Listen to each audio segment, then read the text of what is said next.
All right, we'll go ahead and get started. Well, welcome everybody to the PCMA Power Chapter's third virtual event.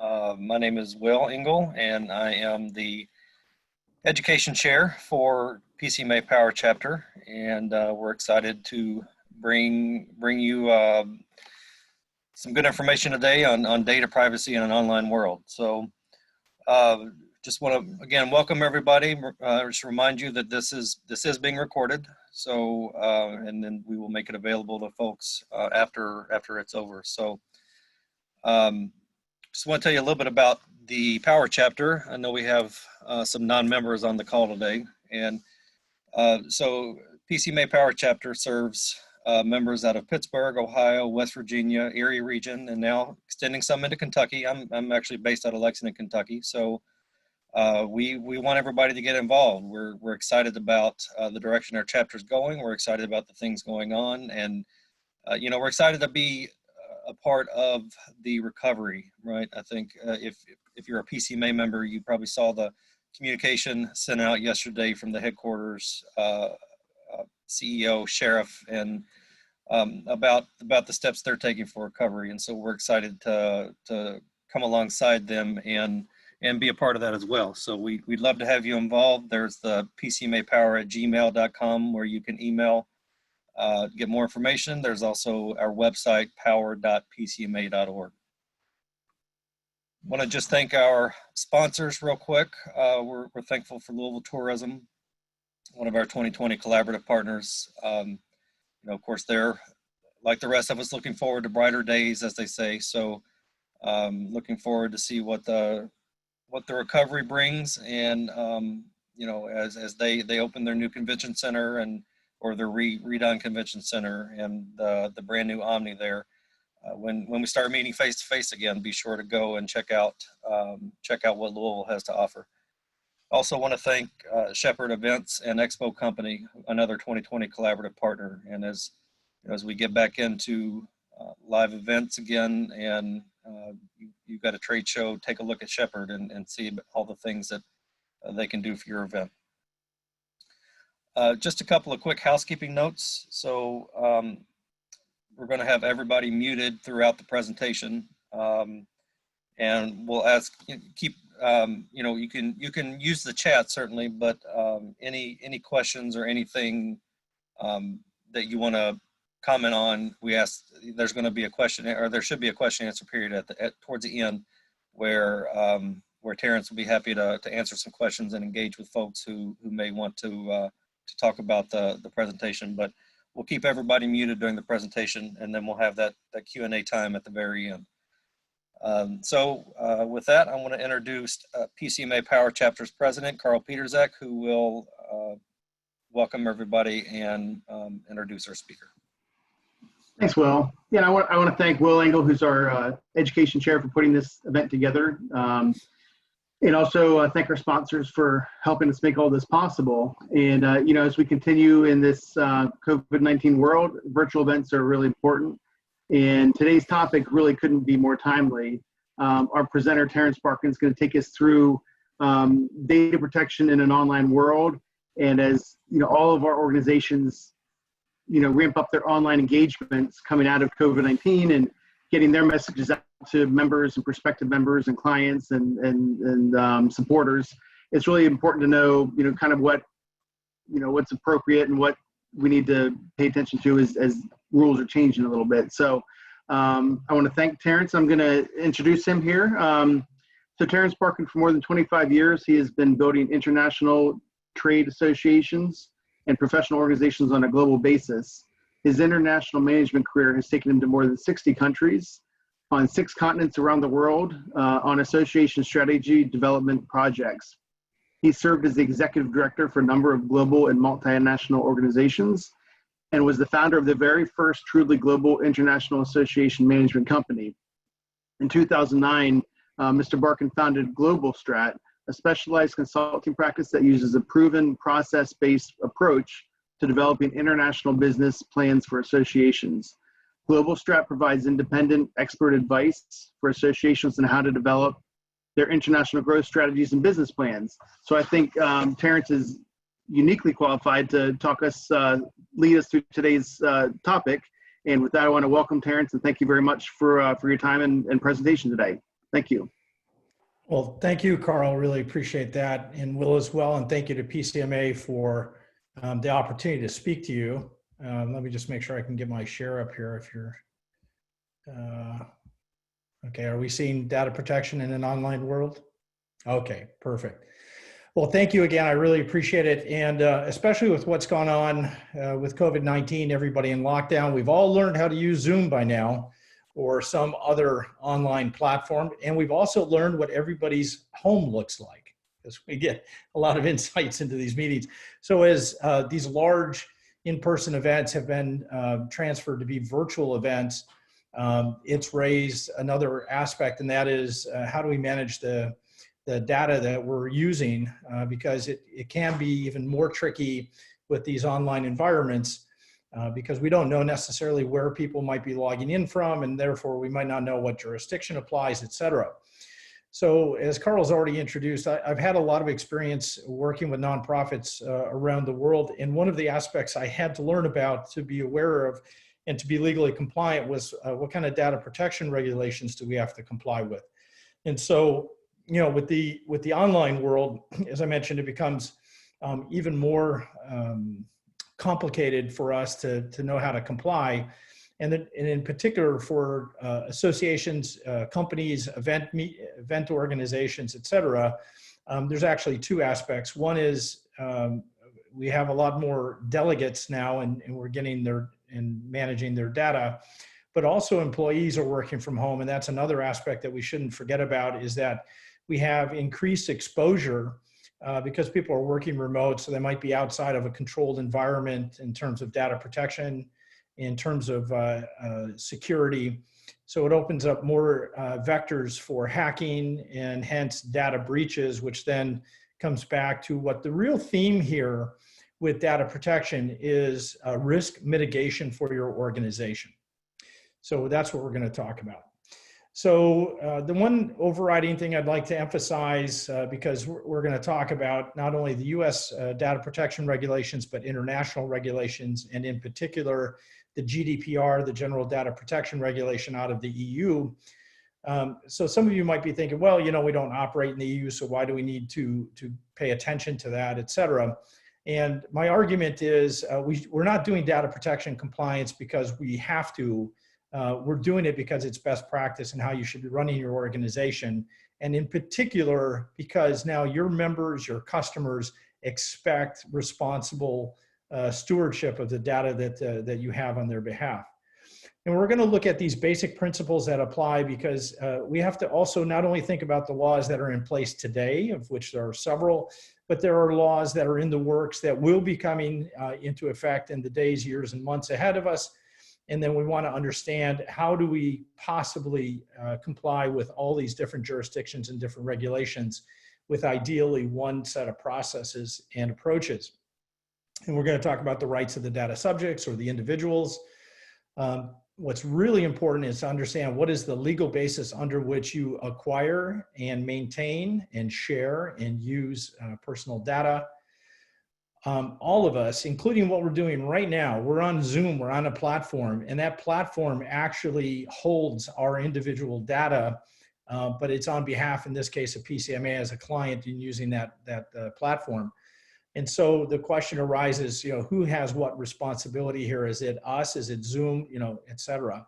And then lastly, I want to talk a little bit about training, because the weakest link in your data protection regime is going to be individuals' behavior. So people walking off site with a thumb drive full of data, or somebody who clicks on a malicious email, is probably going to be the source of your headache, not your IT systems.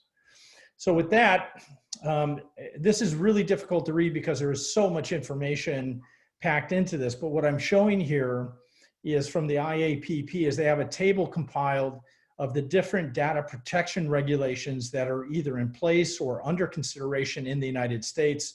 And by the way, anybody who would like a copy of these slides in a PDF form, I'll be happy to provide that to you so that you can look at this in more detail. But if you can possibly look, the left-hand side is just an exploded view of what's on the right.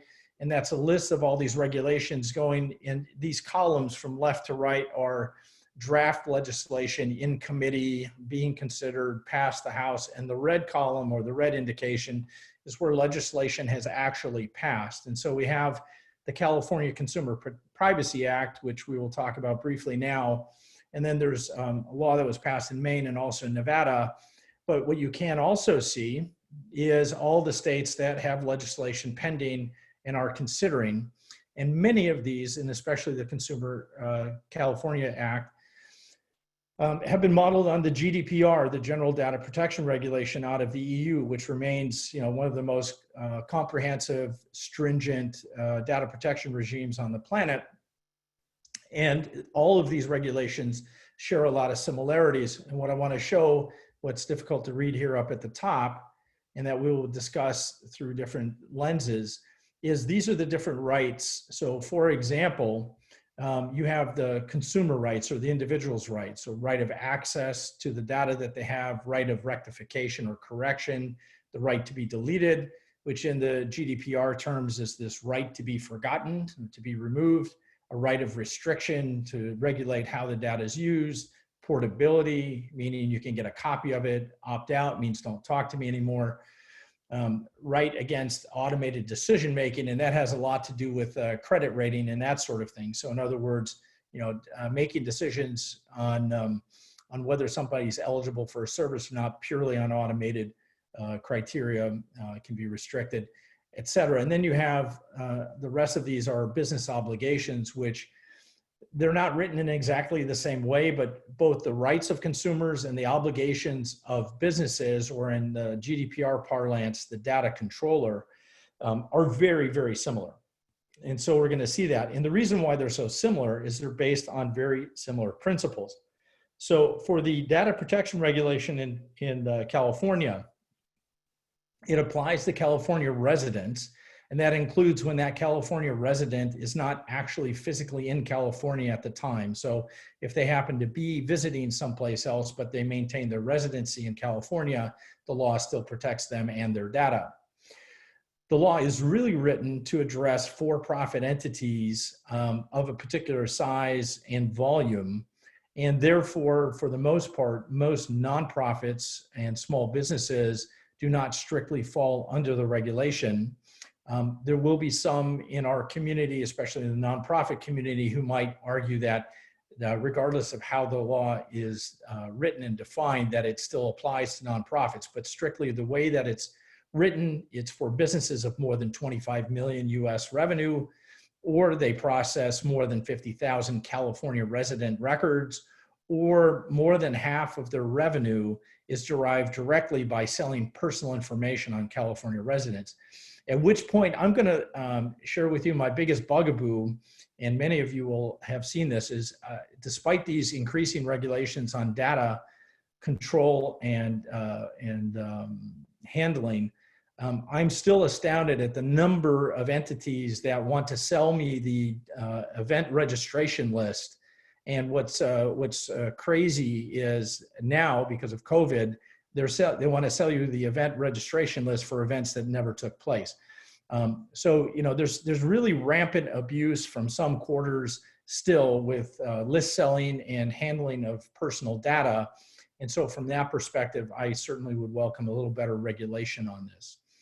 And so explicitly in the law, it states that nonprofit businesses are not required to comply with the CCPA. However, what I would tell you is, despite the fact that that's the way it's written, that doesn't prevent somebody from laying a claim and saying that you've abused the use of their data, of which you would still need to defend yourself or at least respond. And so on the face of it, it may look like this California Act does not apply to many of us, but it doesn't stop somebody from trying to make a claim, because they may or may not know that you're a nonprofit organization. They may or may not know the size of your business. They may or may not know if you qualify under any of these other criteria, and they still might lay a claim if you don't handle their data correctly.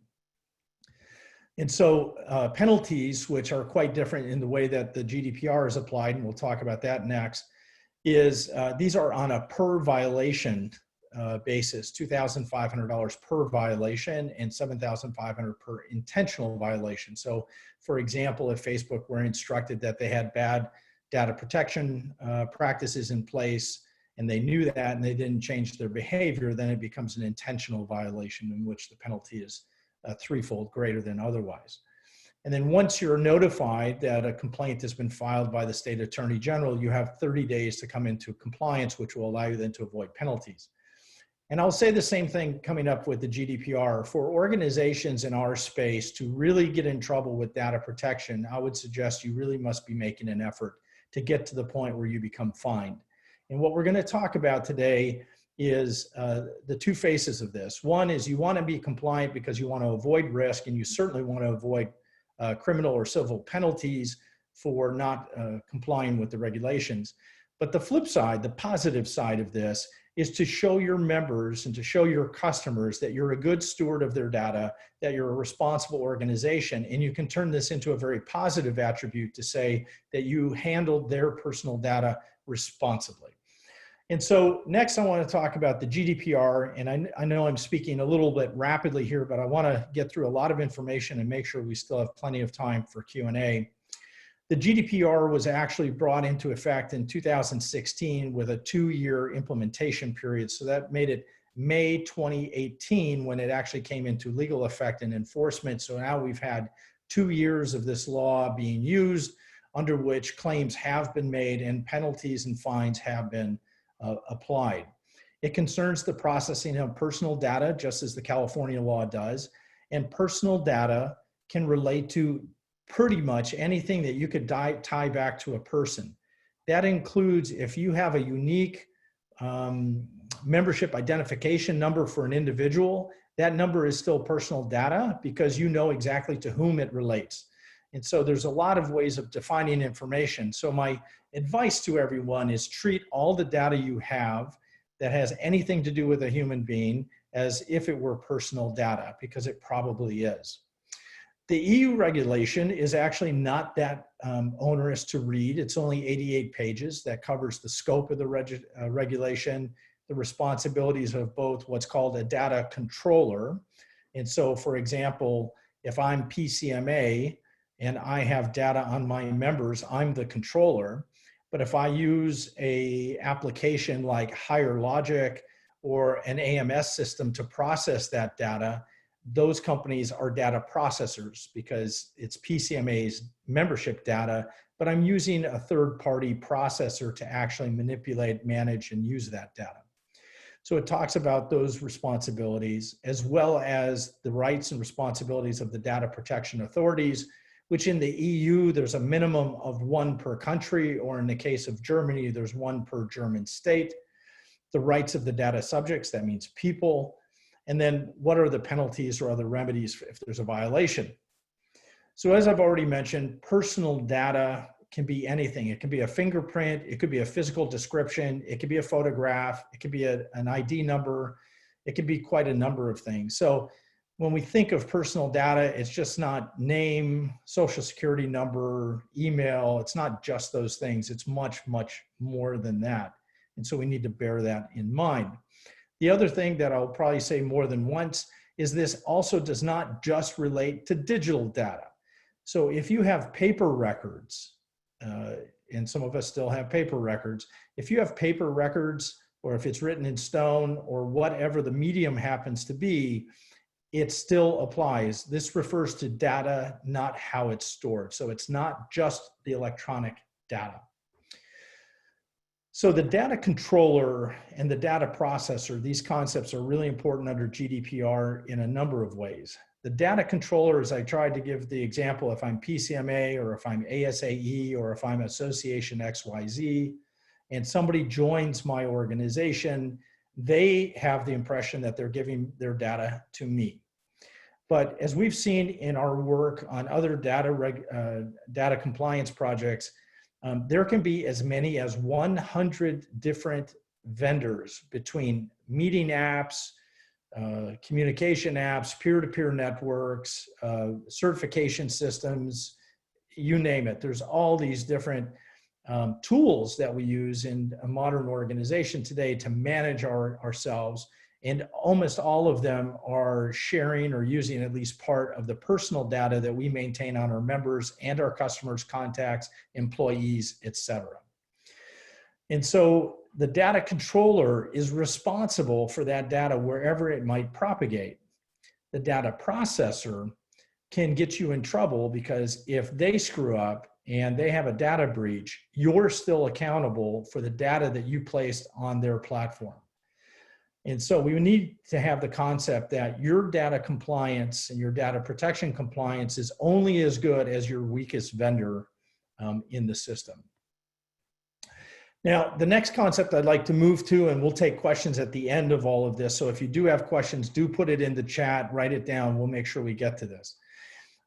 This is really important on key principles, and this kind of relates back to that little table I showed you on the California regulations, which talked about the individual's rights as well as the business's obligations, and these relate quite closely to one another.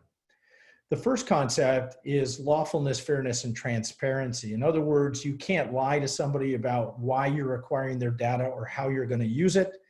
It has to be within a legal use. That's the lawfulness, fairness, and transparency principle. Then there's a purpose limitation, which is somewhat related. So you can't, say that you're going to use the data for one purpose and then repurpose it for something completely different. If people are going to use or give you their data because it's for membership purposes, and then you sell that data to somebody else who then wants to sell them a life insurance policy, that's clearly a different purpose and quite outside the scope of what would be legitimate use of that data. Another concept, and I find this one is one area that many associations may inadvertently be violating, is data minimization. So what that simply means is you're only collecting data points or information on individuals that you actually need to conduct your business. And associations, and I'm in there with you guys because I've been doing nonprofit management for 30 years now.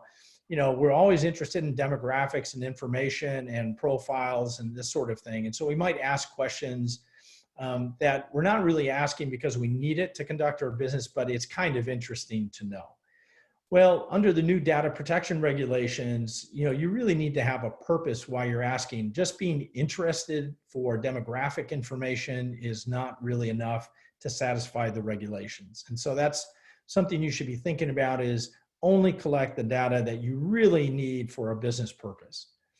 The other concept is accuracy, and that data must be kept up to date. And so that's another area where many associations or other organizations fall down, is we never delete anything. So we'll have data in our database that might be 20 years old that we know has not been updated since then, but we keep it anyways. And one of the regulations or the concepts here is that data, if you're not confident that it's current and accurate, then you probably shouldn't be holding it. So it's not, keep it for decades kind of thing. And this is also a storage limitation, which falls into that same kind of category, but it's a specific, is you should only keep data for as long as is necessary. So for example, if you need to keep records for tax purposes or for some regulatory requirement, then you certainly keep it for that period. Keeping data longer than is actually necessary is another area where most associations do not have a policy in place for purging and eliminating outdated data. And that might be an area where you probably have to have a look. The other one is integrity and confidentiality. Now, this is very interesting because the GDPR regulation and some of the other regulations don't really speak to security, but this is kind of what they're saying from an oblique angle.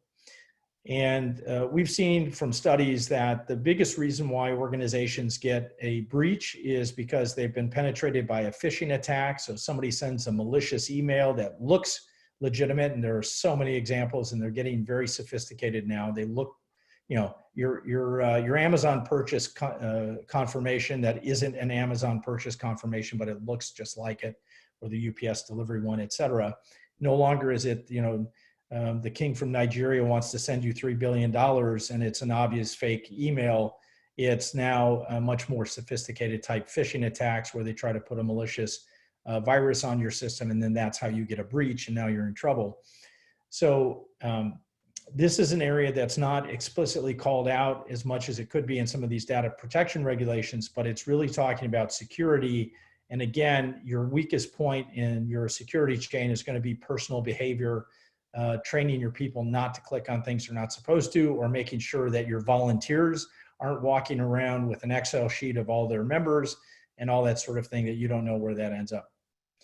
And then the last is this data controller is responsible for the protection of the data under all these circumstances, including when it's with a third-party vendor. And that's another weak point for many organizations. Either you don't know all the vendors you're using, and I'll talk about that again in a minute, because that happens more often than you might think. And then secondly, do you know what processes or practices your vendors have in place to make sure your data is not corrupted? And it even goes to, what about the vendors you used to use but no longer use? Do they still have copies of your data? Because if they do, you're still responsible for it. So that's something else that many people forget to think about is, well, we used this meeting application firm 2 years ago. We're not working with them anymore. Did they delete the data yet that they have on your behalf or not? Now, here's an area that is where most people set a foot wrong with GDPR, because they jump ahead and make the assumption of knowing how to fix the problem before diagnosing the problem. And let me tell you what I mean by that. There are 6 defined legal bases under which you can legally acquire, process, and use data under GDPR, and they're listed here.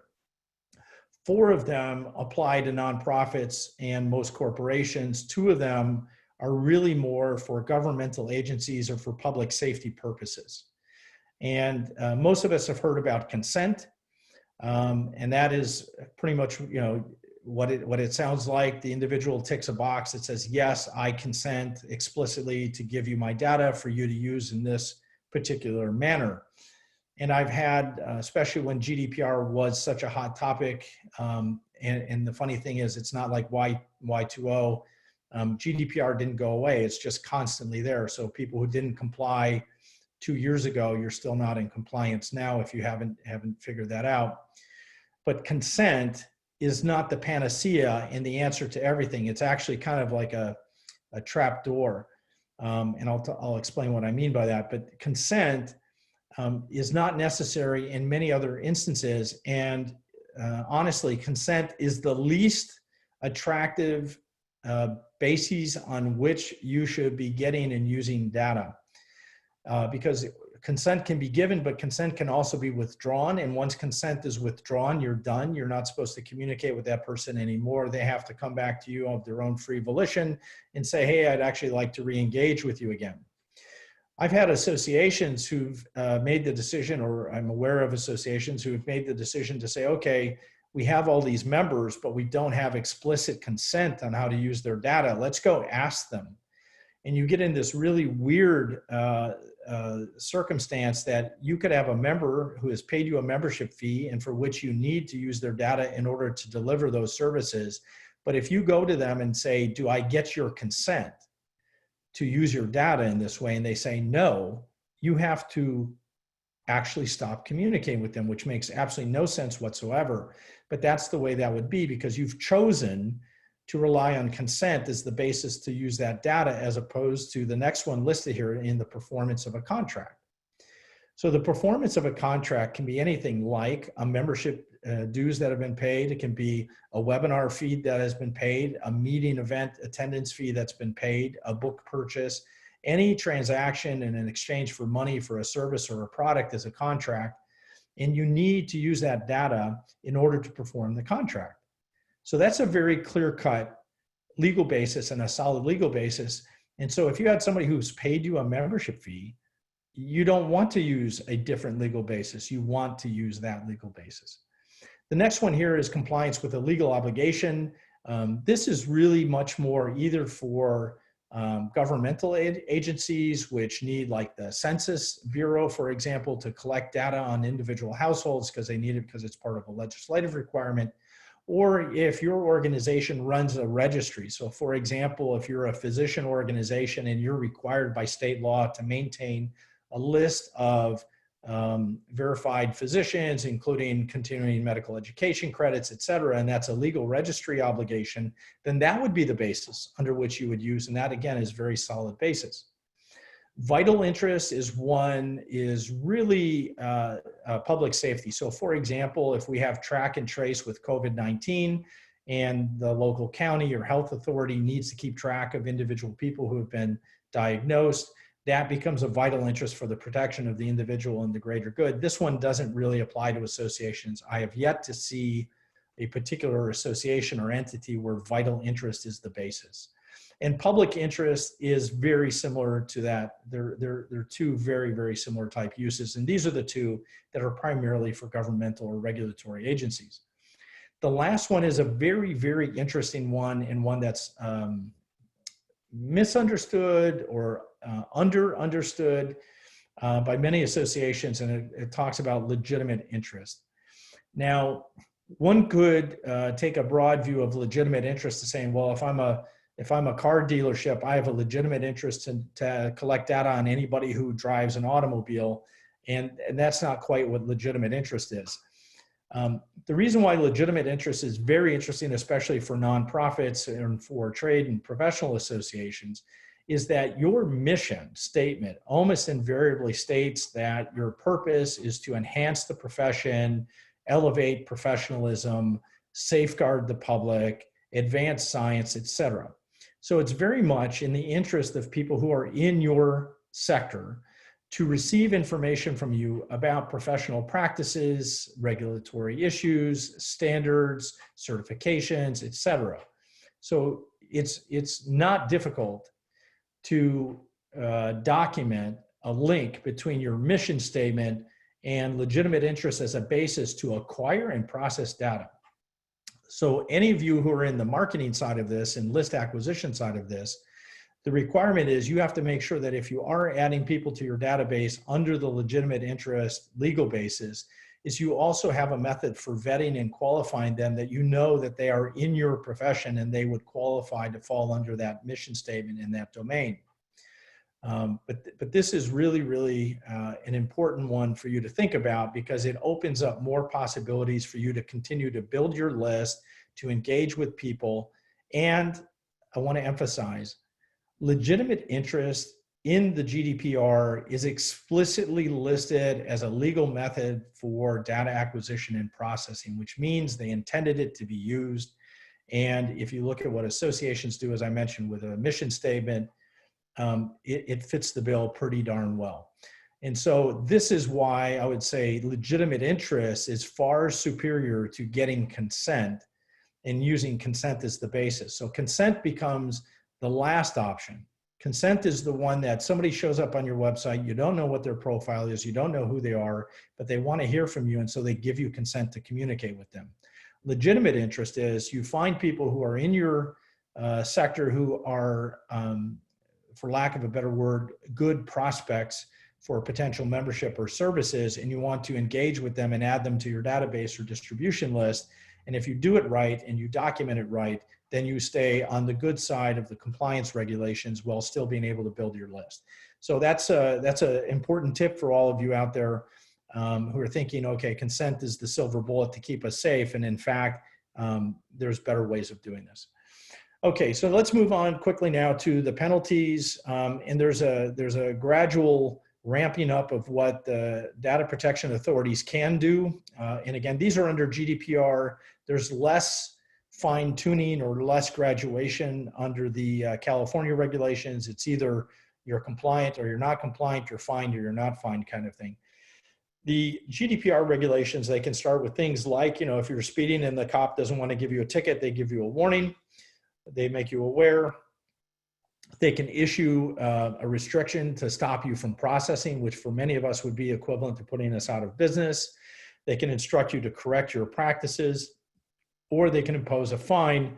And what got a lot of attention with GDPR and people were trying to scare everybody was fines, you know, with these whopping 10 million euros, so that's roughly 12 million US dollars, or up to 20 million euro or 4% of your total turnover.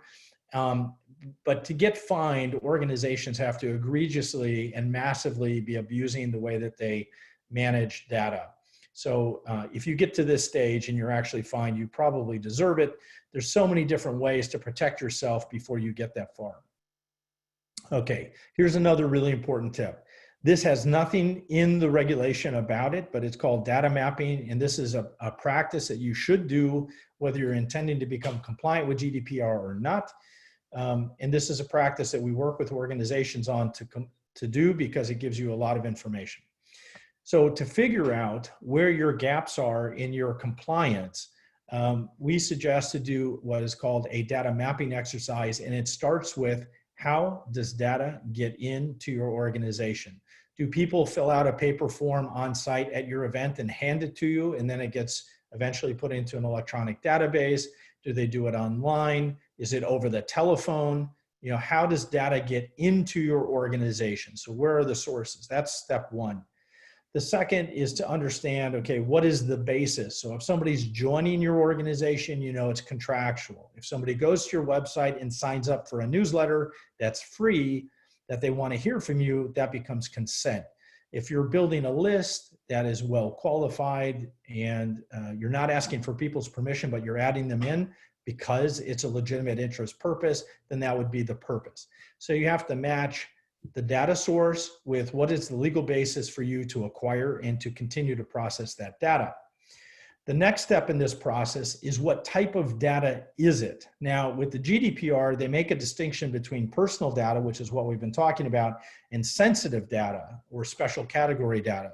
Anything about race, ethnicity, political beliefs, religious beliefs, trade union membership, which is like unions here, but it has a more different legal standing in the EU, anything about somebody's health, mental health or physical condition, sexual orientation or sexual life, or if they have criminal records and convictions.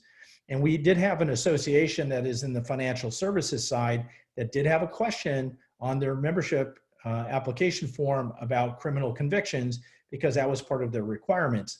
And so they didn't realize it until we did the exercise that they were collecting what was called sensitive information, which has to be treated with a higher degree of security, and also about who has access to that information because it's more sensitive.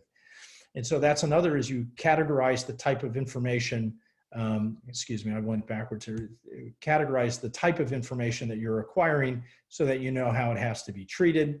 And the next step after that is your data processors. And here's where many of the epiphanies come, is that most organizations are not aware of, or at least not all departments are aware of each other's departments, of how many processors, vendors that you're actually using to process your data. And to add another layer of complexity to this, do your vendors use other vendors as sub-processors? Because they're in the chain of control as well, and you need to be aware of that, because again, the weakest link in that whole chain is your risk and your exposure. And so you go through this process of listing, how does data get into your organization? What is the legal basis for it? What is the type of information collected? And who has access to it, and who are they providing it to? And you can even have the case where you're both a processor and a controller at the same time. So many organizations, many associations have journals or magazines. And many of times those journals or magazines have individual independent publishers who are also acquiring data and then sharing it back and forth with you, and vice versa. In many of these cases, both organizations can be both controllers and processors at the same time, again, making it even more complex. But you'll never know that if you don't actually map it out. And so it's a very useful exercise. And this should include, as I mentioned, not only the processors that you have today, but who have you been using over the last 1, 2, 3, 4 years that no longer work with you, but they might still have your data, because you need to know where that is and get them to delete it or return it.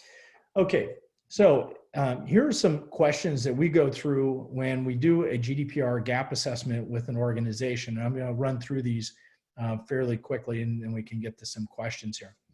So the first one, you may have heard that under GDPR, you must have a data protection officer. And the answer for that is false.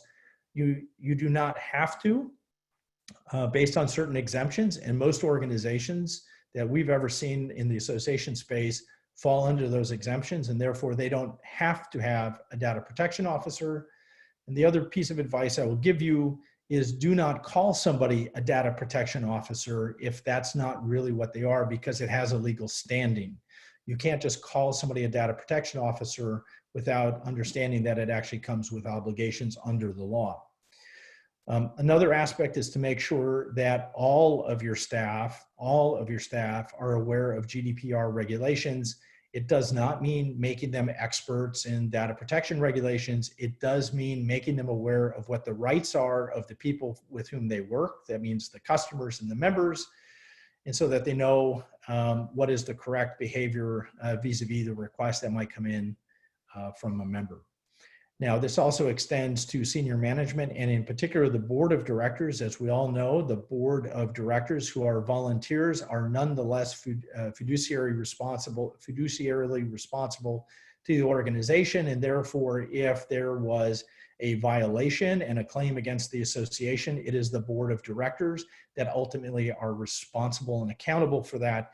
And so they need to be aware of that fact, and they need to be aware, therefore, that's why you need to be compliant. Now, there's a lot in the GDPR as well as other regulations about documentation and processes. There are no prescriptive templates from the regulation to say what your processes need to look like. It just tells you for what activities, like a breach notification, that you have to have a process defined. What I would say to you is these processes need not be bureaucratic. They need not be excessively long or complicated. They can be simple one-page directions, but they need to be clear processes for each of the required areas under the law. So it's not hard to comply with this, and it's very helpful for you internally as well, for your staff, to have these in place, and we help people with that. Have you reviewed your vendor contracts to make sure that you can respond within the time limits? Because there are strict time limits on after you're aware of a data breach, for example, that you have to notify the data protection authorities that a breach has taken place and the actions that are being taken. So do you have a data breach notification procedure in place? Again, this does not need to be very complicated. It can be very straightforward and very simple. In fact, it's better if it's more simple and more straightforward than complicated, but you need to have it documented and in part of your data protection compliance portfolio. There's another process in the GDPR that talks about a data protection impact assessment. And again, this is like the data protection officer. It is not required unless you fall into certain criteria, like if we were operating a hospital where we have lots of sensitive information, then we would require a data protection impact assessment. So for most organizations, this is not a requirement. And you do not want to conduct a formal data protection impact assessment, because then you file the results of that with a data protection authority, which is just inviting further scrutiny. But in fact, when you do a GDPR or a data protection gap assessment like what we're discussing, it's in essence something like a DPIA, but you're not registering the results with anybody. It's for your internal purposes. And the last one, policies and procedures to make sure you get consent where needed or other legal basis. That's important. And there are going to be other processes and procedures that you need to have in place, like a data protection policy on your website, a cookies policy for using cookies on your website, etc. Another question is, do you regularly set up and undertake compliance audits? So doing a GDPR or a data protection assessment is like doing a compliance audit. And what we recommend is, just like you do your budget and you do a financial report to the board of directors every year, you should do a data protection compliance report at the same time to look at things like, have the laws changed in the past year? Have we added or removed vendors? Have we changed our policies? Have we had any practices that means that we have to add it up into our processes that we need to document, that sort of thing. So you do a review at least once a year formally to make sure that you stay compliant. I would recommend any organization to do that in parallel with your report to the board of directors on your annual finances. I would just, it's like doing an audit. Then a retention and destruction policy. That's probably one of the biggest bugaboos for associations. Nobody ever wants to get rid of anything. They always say, well, what if, you know, we need this record from 30 years ago, but you need to have a policy in place that talks about when you get rid of data, not just keep it forever and ever just because you're afraid to get rid of something. Privacy policy I mentioned, that includes then also a cookies policy.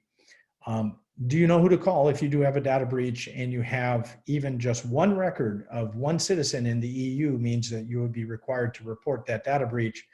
And so if any of you happen to have customers, and it doesn't just mean members, it means customers, contacts, even if you have a vendor who is based in the EU and you have a contact person for that vendor, the fact that your contact is a company, but you still have identifiable information on a human being who represents that company, that all qualifies as data under this regulation.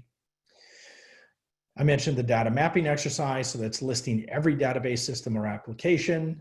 You want to look at the types of data you have to see if there's any sensitive data that you retain, and that could be including fingerprints for those of you who do certification programs and you take a fingerprint as an identifier. And then what is the legal reason you're collecting this information? And these are the four that normally apply to associations. And then lastly, when you get into doing your corrective actions, so when you have to fix things, you see you have a gap, you don't have an up-to-date policy, or you don't have a good practice, they will fall into one of these three buckets. There's going to be a legal compliance side, which you can use some templates and we give people guidance on these documents, but ultimately you want to pass it by a qualified attorney to give you the blessing that you have legal compliance. So there's going to be legal compliance issues. Then you've got technology things like, do you have a consent form on your website? Do you have a way of tracking and recording when and how you obtain consent, including if somebody calls you on the phone and says, yes, I want to join, here's my information. Do you have a way of documenting when that took place and how it took place in your system? So there's going to be some technology fixes or IT fixes. And then the last one is processes. So for example, if you review the data you're collecting and you see that there's data that you should not be collecting because you don't have a legitimate business use, or it's sensitive and you don't really have a justification for it, you've got to change your process and say, we are no longer going to collect this data, or we're going to change the amount of time we hold it, or whatever the case might be. So legal, technology, and management processes or human behavior will be one of the three buckets into which your corrective actions normally fall. So what's to do next? Understanding why data protection regulations apply. This webinar is an attempt at sharing that information, but that needs to percolate to your board of directors. It needs to go through senior management staff. They need to understand this. Do a data mapping exercise, and we have tools for that, or you know, basically Excel sheets that are set up to categorize and to make sense of that kind of data. Whether you do it with us or anybody else, or you do it on your own, is to really do a gap assessment to see where your risks are before you decide which corrective actions to take. It may seem obvious to you what you need to do as you stand today, but I guarantee you, almost every organization that's gone through a gap assessment has identified risks that they weren't aware of, and it changed how they would react to them. And the other thing is that many of them would be choosing corrective actions that were suboptimal, that actually hindered the way they did business, when there was a perfectly good low risk approach to making corrective actions that did not unnecessarily constrain their business. And then lastly is you can't just document it and then not do anything about it. You have to actually implement it. And so that would be the last one there. And so with that, I'm happy to take any questions. If you want me to stop sharing, I can take this down. You have my contact information there. Happy to talk. But Will, do you want to go through Q&A?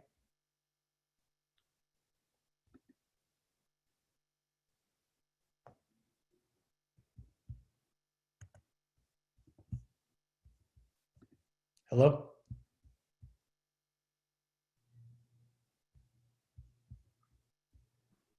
Will, you're still on mute. Is that better? There you go. Sorry about that. All right. Yeah, we had a few in the chat, and so we can start there and then open it up. So Natasha asked, what do you recommend we do to ensure that the data controller protects himself from any problems with the data processor? So one of the things we recommend doing is when you're doing the evaluation, the first point of contact is look at the contracts you have, right? So see if there's language in there about their own data protection policies. Second one would be to contact the vendor and ask them simply, what are your data protection compliance processes, and see what they answer you. If they come back with a blank stare, you know you have a problem. If they come back and tell you how they address it, then you have a better idea. Yeah, so that would be some of the things. I know it's a tedious process. And I was asked, well, what happens if we have a vendor who says they can't do compliance? And my answer is get a different vendor. Because, you know, this, as harsh as that may sound, you can't afford to have the exposure. And who in the world is operating a data intensive business today that doesn't know how to comply? Yeah. All right, so a question on the parameters around what would be legitimate interest. Would it be a legitimate interest as the association to share information about specific technology tools or corporate resources? She says, I feel like most associations are beyond the practice of sharing lists with sponsors for them than to send an email marketing, but would an association be protected from claims if the organization shared information about the corporate entities which provide solutions that members need to advance the mission? So if I understand the question correctly, if you're taking individuals' data and sharing it with sponsors, let's say, that to me would be outside of the legitimate interest, because what you're really doing is you're providing a list, and then those companies would then go and market to the individual. The only way to really do that is to have specific consent for that, so that when people, for example, if they sign up for a webinar, if part of the requirement is, do you agree to share your information, or give them the option to say, no, you're not allowed to share my information. If you're doing it in the reverse and you're communicating to your membership about services that are provided to the community, you know, depending on how you do that, I would always advocate you do it more on an informational, non-marketing basis. It's more instructional. And if you can tie it to professional practices and that sort of thing, make it more science-based or make it more educational based and not a marketing activity, then I think you're on the safe side. We have to look at relative risk here, right? The safest thing, if you ask an attorney to do, is to do nothing and don't engage. People are coming to associations specifically to be educated, to network, to find and get information. So you're already on pretty good ground there. Just as long as you're thoughtful about how you do it. The big red flag is the minute that you're taking personal data, individuals' information, and you're handing it to somebody else, whoever that might be. That's where a red flag should go up and say, what is the basis for doing this? What is the recipient going to do with it? What practices do they have in place to protect it? If you're giving it to a vendor, then you can be pretty sure the vendor's going to turn around and try to sell product to the individual. Okay. And we all know this. This all happens. Every time we go to a meeting, then we get inundated with marketing messages. I hate it. I didn't give permission for that. So I hope I answered the question a little bit with it. Yeah, looks like she said you did. Okay. So one more that we've got here in the chat. Can you share some risky questions that are typically included in the conference registration process? Sure. What is your race? What is your sexual orientation? Right? An organization that will remain unnamed, that's near and dear to many of us, has sexual orientation and ethnicity, if you're a speaker, as a required field. Okay, mandatory. So I can't be a speaker unless I give you my sexual orientation and my ethnicity. What's the legitimate business purpose in asking those questions? Now, because we want to make more diversity, and I'm a big fan of diversity, don't interpret this any other way than this, but to make it a requirement in order to be a speaker to answer what are sensitive data type questions, to me is a really good example of what is the business case justification for collecting that data. And then the question would be, because for some people, their sexual orientation or whatever the case might be would be sensitive information they wouldn't want to necessarily share publicly. What happens if there's a data breach? And then what do they do with that data? And there was really no legitimate business purpose for it. To me, that's introducing another level of risk for the organization, for a tangential improvement in understanding the demographics of their audience, but it doesn't really relate to the core of the business. That would be an example. Great, thank you. Natasha, it looked like you had your hand raised, virtually hand raised. Did you want to ask another question? Sorry. Actually, I just wanted to dig a little deeper on my question in there. Can a data controller simply throw the responsibility of data protection to the data processor? No, under GDPR, they don't care. The interesting dynamic with GDPR is they don't care which of you is responsible. They hold you both responsible until it's adjudicated. And so, you know, for example, in the US under a legal system, somebody would say they'd sue you. Well, you'd say, no, it's their fault. And you try to deflect it. The data protection authorities under GDPR will hold both parties accountable and responsible. And you sort it out kind of after the damages have been assessed. But as the data controller, you're responsible for your vendors. And so that's why, and I think some people don't, you know, that's not under at least the US law. Typically the practice would go, well, if my vendor damages my client, I'll hold the vendor accountable and I'll be shielded. That's not the way it works under GDPR. Great, thank you. I think we have time for one more question. If anybody else has a question they want to ask. No? All right, Terrance, any last thoughts or? No, I just hope this has been helpful. You know, I'm a big believer in you need to be compliant as much as possible to reduce your risk and exposure, but you still need to conduct business.